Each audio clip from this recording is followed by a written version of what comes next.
नमस्कार, आप देख रहे हैं जनादेश 2024 और मैं हूं आपके साथ सुष्मिता राज। और जनादेश में बात जनता के आदेश की। लोकसभा की रणभेरी बज चुकी है और अब की बार एनडीए और इंडिया में सीधा मुकाबला माना जा रहा है। बीजेपी का महारथी मैदान में उतर चुका है, जबकि इंडी गठबंधन में जल्द उम्मीदवार का ऐलान हो सकता है। रांची संसदीय क्षेत्र की अगर बात करें तो यहां 21 लाख से ज्यादा वोटर्स अपने नए सांसद का चुनाव करेंगे। रांची संसदीय क्षेत्र में विधानसभा की 6 सीटें हैं और इनमें से 4 पर एनडीए का कब्जा है, जबकि 2 सीट पर इंडी गठबंधन का। और 2019 में संजय सेठ ने 2,82,000 से ज्यादा वोट दर्ज किए थे।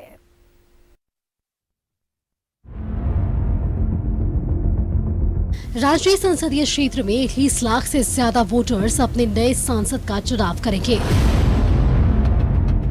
इसे लेकर बीजेपी ने उम्मीदवार का ऐलान कर दिया है। बीजेपी ने संजय सेठ पर फिर भरोसा जताया है, लेकिन इंडिया गठबंधन के प्रत्याशी पर सस्पेंस बरकरार है। हालांकि इंडिया गठबंधन में रांची सीट कांग्रेस का हिस्से में जाने वाली है। सूत्रों की माने तो सुबोध कांत सहाय उम्मीदवार की रेस में सबसे आगे है, लेकिन अब की बार 5 बार के सांसद रहे रामटहल चौधरी पर हाथ को मजबूत करने में जुटे हैं। रांची में छठे चरण में वोट डाले जाएंगे। 25 मई को डाले जाएंगे वोट। 6 मई तक भरे जा सकेंगे नामांकन। 7 मई को नामांकन पत्रों की जांच। 9 मई तक वापस लिए जा सकेंगे नाम। 4 जून को वोटों की गिनती। वोटर्स की बात करें तो 2019 के मुकाबले अब की बार 2.5 लाख ज्यादा मतदाता हैं। कुल मतदाता 21,67,270। पुरुष मतदाता 10,64,282। महिला मतदाता 11,02,903। First time voters 91,808। अब रांची संसदीय क्षेत्र के बारे में भी जान लीजिए। रांची संसदीय क्षेत्र में विधानसभा की 6 सीटें। रांची, हटिया, कांके, खिजरी, सिल्ली और ईचागढ़। रांची, हटिया और कांके से बीजेपी के विधायक। सिल्ली में बीजेपी के सहयोगी आजसू के विधायक। खिजरी पर कांग्रेस और ईचागढ़ पर जेएमएम का है कब्जा। यानी 6 विधानसभा क्षेत्र में से 4 पर एनडीए का कब्जा है, जबकि 2 सीट पर इंडिया गठबंधन का। अब बात करें तो 2019 के चुनाव नतीजे की। बीजेपी के संजय सेठ ने दर्ज की थी जीत। संजय सेठ को मिले थे 7,06,510 वोट। कांग्रेस के सुबोध कांत सहाय को मिले थे 4,23,730 वोट। संजय सेठ ने 2,82,780 वोट से दर्ज की थी जीत। 2019 और 2024 में हालात काफी बदल चुके हैं। अब की बार विपक्षी पार्टियां इंडिया गठबंधन के तहत चुनाव लड़ रही हैं। हालांकि 2019 में भी एनडीए और यूपीए में मुकाबला था, लेकिन इंडिया गठबंधन में अब की बार भाकपा माले भी जुड़ गई है। ऐसे में जीत के दावे सभी कर रहे हैं। Bureau report, news 11 Bharat. तो देखिए, अब की बार एनडीए और इंडिया में ये सीधा मुकाबला माना जा रहा है। बीजेपी का महारथी मैदान में उतर चुका है, जबकि अगर इंडिया गठबंधन की बात करें तो वहां भी जल्द उम्मीदवारों का ऐलान हो सकता है। रांची संसदीय क्षेत्र में देखिए 21 लाख से ज्यादा वोटर्स हैं। 6 मई तक नामांकन भरे जा सकेंगे और 7 मई को नामांकन पत्रों की जांच होगी। और उसके बाद अगर हम बात करें तो 9 मई तक ये नाम जो है वो वापस लिए जा सकेंगे। 4 जून को वोटों की गिनती होगी और उसके बाद जनता ये निर्णायक जो है फैसला लेगी कि आखिर किसकी ताजपोशी होगी। कुल मतदाताओं की संख्या 21 लाख से ज्यादा है। पुरुष मतदाता 10 लाख से ज्यादा है और साथ ही साथ अगर महिला मतदाता की बात करें तो यहाँ 11 लाख से ज्यादा महिला मतदाता है। फर्स्ट टाइम वोटर्स जो है वो अहम भूमिका निभाते हैं चुनाव के वक्त, और ऐसे में 91,808 ये नए वोटर्स शामिल हो रहे हैं। बीजेपी के संजय सेठ ने दर्ज की थी जीत। पिछले चुनाव की अगर हम बात करें 7 लाख से ज्यादा वोट इन्हें मिले थे और कांग्रेस के सुबोध कांत सहाय को 4,23,730 वोट मिले। संजय सेठ ने लगभग 2,82,780 वोट से जीत दर्ज की थी। तो इन सब के बीच देखिए इस बार चुनावी घमासान है और एनडीए ने अपने तरफ से उम्मीदवारों की घोषणा कर दी है। और इन घोषणाओं के बीच रांची का जो सीट है वो संजय सेठ के खाते में गया। अब हालांकि आईएनडीआईए की ओर से 2 नाम चर्चा में हैं और ये 2 नाम रामटहल चौधरी और सुबोध कांत का है। अब इन दोनों पर किसकी मुहर लगती है, ये देखने वाली बात होगी।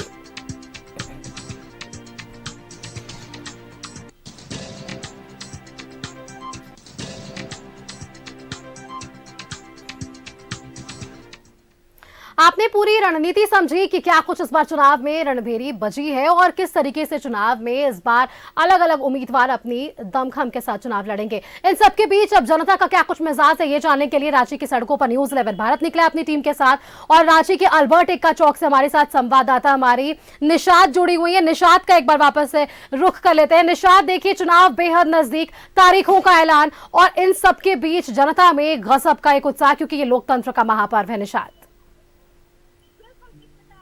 बिल्कुल सुष्मिता, आपने सही कहा, लोकतंत्र का महा त्योहार जो है वो आ चुका है और अब वो दिन भी नजदीक है। सुष्मिता, देखते ही देखते वो दिन भी नजदीक आ जाएगा। लेकिन अगर हम जनता की मूड की बात करते हैं सुष्मिता, तो आज हम रांची के मेन रोड की सड़कों पर हैं और खुद ही हम यहाँ से जनता से रूबरू होते हैं कि वाकई में जिस तरीके से प्रधानमंत्री नरेंद्र मोदी जो गारंटी की बात करते हैं, 400 पार का नारा दे देते हैं, वो क्या वो हकीकत में यहाँ जो है जमीनी हकीकत पर उतरती हुई नजर आ रही है। हमारे साथ कुछ लोग यहाँ पर मौजूद हैं, सीधा उनसे बात करते हैं और उनसे जानते हैं कि क्या कुछ यहाँ पर जो मुद्दे हैं, कि कौन से मुद्दे पर इस बार जो है वोट यहाँ की जनता देती हुई नजर आएगी। तो सबसे पहले सर, आपका नाम क्या? आपका नाम? राजेंद्र सिंह यादव। सर, क्या करते हैं आप? हम कॉन्ट्रैक्टर हैं। इस बार का अगर मुद्दे की बात करें, जिस तरीके से प्रधानमंत्री नरेंद्र मोदी 400 पार का नारा लगा रहे हैं कि इस बार 400 पार हो जाएगा और जो गारंटी की बात करते हुए नजर आ रहे हैं कि 2047 तक जो है विकसित देश हमारा बन जाएगा। आप यहाँ पर इस बार, क्योंकि 5 साल में अगर हम बात करें कि सरकार जो काम करती हुई नजर आ रही है, क्या आपको लगता है परिवर्तन होना चाहिए? परिवर्तन होना चाहिए और यहाँ से इंडिया गठबंधन ही जीतेगा। मोदी जी ने टोटल बेरोजगारी बढ़ा दिया, देश बेच दिया, पूरा रेलवे बेच दिया, फलाना बेच दिया और कारण किसी को जेल में डाल देते हैं बिना कारण, कोई कारण नहीं रहता है और हर एक पार्टी को हरास कर रहे हैं। जब विपक्ष ही नहीं रहेगा, विपक्ष को खत्म करना चाहते हैं। इसलिए यहाँ से 14 सीट में हमको नियर अबाउट लगता है कि 10 से 12 सीट इंडिया गठबंधन झामो का ही यहाँ से कैंडिडेट निकलेंगे। हर एक यहाँ का पब्लिक का यही नारा है, मोदी हटाओ, देश बचाओ। लेकिन सर, कहीं ना कहीं मोदी की गारंटी जो है यहाँ पर सबसे बड़ा फोकस है, क्योंकि कहते हैं मोदी जी कि 2047 तक जो देश हमारा वो विकसित हो जाएगा और कई योजनाएं भी इस बीच उन्होंने लाई है। तो आपको क्या लग रहा है? जमीन पर कोई योजना झारखंड में नहीं निकली, उतरी। बेरोजगारी वही हिसाब पर परम सीमा पर पहुंच रही है, महंगाई उतना ही है और अस्त व्यस्त हो गया है आदमी इनका राज्य में जब से ये आए हैं। इसलिए हम लोग टोटल यहाँ इंडिया गठबंधन और झामो को हम लोग जिताएंगे यहाँ से। देखिए सुष्मिता, हालांकि इस वक्त हम खुद यहाँ रांची की सड़कों पर उतरे हैं, तो अगर मुद्दों की बात करें तो अनगणित यहाँ पर जो है वो मुद्दे हैं, अलग अलग मसला है। लेकिन जो है कुछ लोग और हमारे साथ जो यूथ है वो भी जुड़े हुए हैं, उनसे बात कर लेते हैं। क्या नाम है आपका? मेरा नाम अमन अहमद है। अमन अहमद, अमन, क्या लगता है परिवर्तन होना चाहिए? जी एकदम बिल्कुल परिवर्तन होना चाहिए, क्योंकि 10 साल जनता के साथ छल हुआ है। सिर्फ महिला सशक्तिकरण के नाम पे बेरोजगारी चरम पे है, एकदम युवाओं के साथ और छात्रों के साथ छलावा हुआ है। देखिए जैसे कि अपने अभी नई शिक्षा नीति जो आई उसमें, और बहुत सारा मसला है जिस पर भारत सरकार सिर्फ मोदी जी पेपर में, अखबार में, न्यूज़ के माध्यम से ही योजना को उतरे है। धरातल पे कोई योजना नहीं है, न महिलाओं के लिए कुछ है, न छात्रों के लिए, न युवाओं के लिए है। अमन, अगर बात करें जिस तरीके से कल्पना सोरेन जो है दिल्ली पहुंचती हैं और यहाँ केजरीवाल की जो पत्नी है उनसे मुलाकात करती हैं, तो क्या लगता है कि कल्पना सोरेन का विक्टिम कार्ड जो है वो झारखंड में काम कर पाएगा? जी बिल्कुल काम करेगा, क्योंकि किस तरह से आदिवासी सीएम के साथ इन लोगों ने प्रताड़ित करने का कार्य किया है और जेल में भरने का काम किया है। और कल्पना सोरेन जो हमारे इंडिया गठबंधन के अलायंस की हैं और आने वाले समय में मुख्यमंत्री के रूप में झारखंड के आदिवासी, पिछड़ा, गरीब, अल्पसंख्यक उनको देखना चाहता है। चलिए देखते हैं। चलिए कुछ युवा भी हमारे साथ जुड़े हैं जो फर्स्ट टाइम इस बार वोट देने वाले हैं, उनसे भी बातचीत कर लेते हैं। आप फर्स्ट टाइम वोट दे रहे हैं, कितना आप इसे लेकर जो कह सकते हैं उत्सुक नजर आ रहे हैं? जी बिल्कुल, मैं बहुत ही ज़्यादा उत्साहित हूँ क्योंकि ये मेरा फर्स्ट टाइम वोट होगा और मैं उम्मीद करता हूं कि चाहे बीजेपी हो या कांग्रेस हो या किसी भी पार्टी की सरकार हो, वो युवाओं के हित में काम करे, और ना कि सिर्फ युवा बल्कि समाज का हर वर्ग जो है, चाहे वो बच्चा हो या जवान हो या बूढ़ा हो, उसके हित में काम करे, देश के हित में काम करे, तभी जो है आपको लगता है बीजेपी ने काम किया है? देखिए, मुझे लगता है कि 20-80 का रेशियो है। 20% इसने काम किया है और 80% जो है इसको और ज़्यादा काम करने की ज़रूरत थी, तभी जो है युवा में जो युवाओं तक जो असली पहुंच है वो इसकी पहुंच बन सकती थी। क्या लगता है 400 का पार का जो नारा है वो कितना असरदार रहेगा? देखिए, नारा तो हर पार्टी देती है और इन्होंने भी दिया है। अब ये 400 पार करे या 450 पार करे, मुझे उससे मतलब नहीं है। मुझे अपने देश की तरक्की से मतलब है, मुझे युवाओं की बदहाली को मिटाने से मतलब है।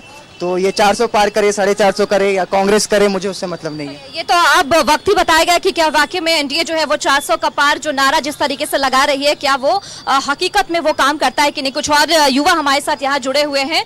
क्या करते हैं आप? मैं एक फाइनेंस प्रोफेशनल हूँ। अच्छा, आपको क्या लगता है परिवर्तन होना चाहिए? परिवर्तन होना चाहिए और हो ही रहा है। सबसे बड़ा मुद्दा अगर बात करें तो क्या है? सबसे बड़ा मुद्दा है सबको ना अपने सरकार, अपने काम को लेकर अपने विश्वास होना चाहिए कि हाँ काम हो रहा है। हम मुद्दे से भटक जाते हैं, ठीक है, वो जेल चला गया, वो ये करिए, पॉलिटिक्स में होता रहेगा। कल को ये पावर में आएंगे तो कल अपोजिशन बीजेपी वाले लोग जेल में जाएंगे, ये होता रहेगा। हमें मेन है कि काम होते रहना चाहिए। जो भी सरकार, चाहे स्टेट गवर्नमेंट हो या सेंट्रल गवर्नमेंट हो, उनकी हर एक प्रोग्राम्स जो भी स्कीम्स होती है वो ग्राउंड लेवल तक उतरे, वो उसको देखना ज़रूरी है।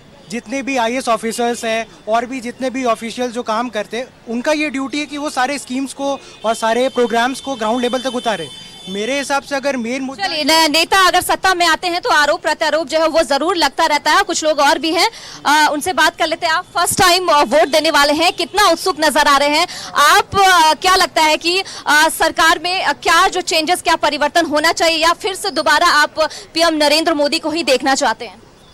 जी, मेरा नाम देवराज अभिषेक गया है। मैं स्टूडेंट हूँ, मैं अभी तैयारी पे लगा हूँ, ठीक है। मैं चाहता हूँ कि कोई भी आए, कोई भी जीते, पर बात यह है कि बेरोजगारी ख़त्म होना चाहिए स्टूडेंट लाइफ का।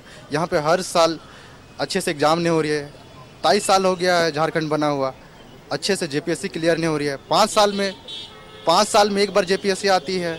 सचिवालय का एग्ज़ाम यहाँ 7-8 साल से अच्छे से क्लियर नहीं हो रही है। तो मैं चाहूँगा कि ये सब क्लियर हो।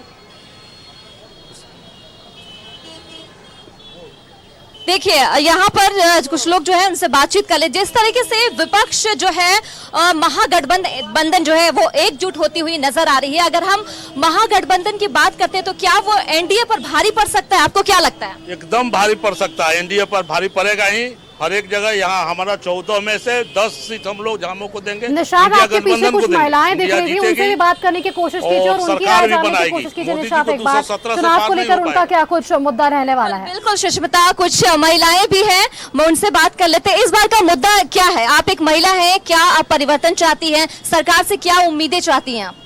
एक महिला के नाते मैं ये कहना चाहती हूँ कि बहुत सारे काम जो है मोदी गवर्नमेंट में हुए हैं, बट ये जो सबसे बड़ा महिलाओं की जो सुरक्षा का जो मुद्दा है वो अभी तक मुझे नहीं लगता कि रेप के मामले जो है वो बढ़ते जा रहे हैं।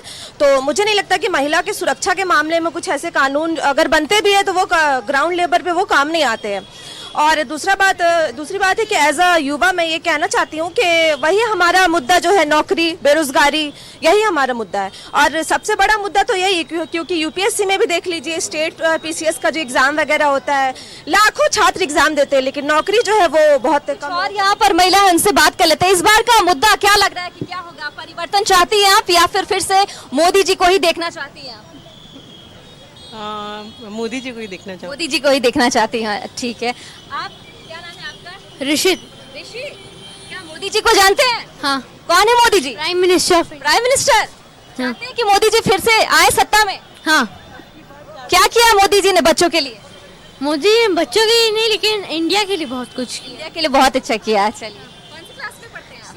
6 में पढ़ते हैं। ओके, तो देखिए बिल्कुल। सुष्मिता, ऑल ओवर अगर देखा जाए तो तमाम जो दर्शक हैं जो यहाँ पर वो भी देख रहे हैं, और यहाँ पर जब हम जमीनी हकीकत पे उतरते हुए नजर आए हैं तो देखिए सब लोगों का कहना है कि बेरोजगारी जो है वो सबसे बड़ा मुद्दा है। कहीं ना कहीं बेरोजगारी का मुद्दा जो है वो उठता हुआ जरूर नजर आ रहा है। हालांकि हमने कई लोगों से बातचीत की तो साफ तौर पे देखा गया कि बेरोजगारी सबसे बड़ा मुद्दा है। हालांकि कुछ यहाँ पर जो महिलाएं हैं उन्होंने क्राइम को लेकर भी बातें करती हुई नजर आई। हालांकि ये केंद्र का मुद्दा नहीं है, केंद्र के मुद्दे से भटकते हुए ये जो कुछ लोग हैं, देखिए कुछ और भी लोग हैं, उनसे बातचीत कर लेते हैं। सर क्या चाहते हैं, इस बार परिवर्तन हो? एकदम परिवर्तन होना चाहिए। परिवर्तन होना चाहिए, क्यों होना चाहिए सर? है? क्या किस वजह से आप चाह रहे परिवर्तन? जिस हिसाब से डिमांड है पब्लिक का उस हिसाब से क्या उम्मीदें चाहते हैं? सरकार बढ़िया होनी चाहिए और क्या। सर तो अभी भी तो सरकार बढ़िया है।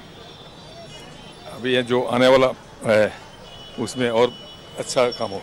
बिल्कुल निशांत, अच्छा, तो और देखिए क्या? सड़कों पर जब हम निकलते हैं तो अलग अलग प्रतिक्रियाएं हमें मिलती हैं कि क्या कुछ जनता का इस बार मूड और मिजाज है, जनता क्या कुछ चाहती है। हालांकि देखिए बातें हकीकत में कब तब्दील होगी ये भी देखने वाली बात होगी जब 4 जून को ताजपोशी होगी, और किसकी होगी ये सभी के लिए सस्पेंस। आपका बहुत बहुत धन्यवाद निशांत हमारे साथ जुड़ने के लिए और जनता के बीच जाने के लिए, उनकी राय जानने के लिए कि चुनाव को लेकर जनता कितनी सजग है और जनता इस बार चुनाव की मूड में क्या कुछ अपने मुद्दों को लेकर वोट डालेगी।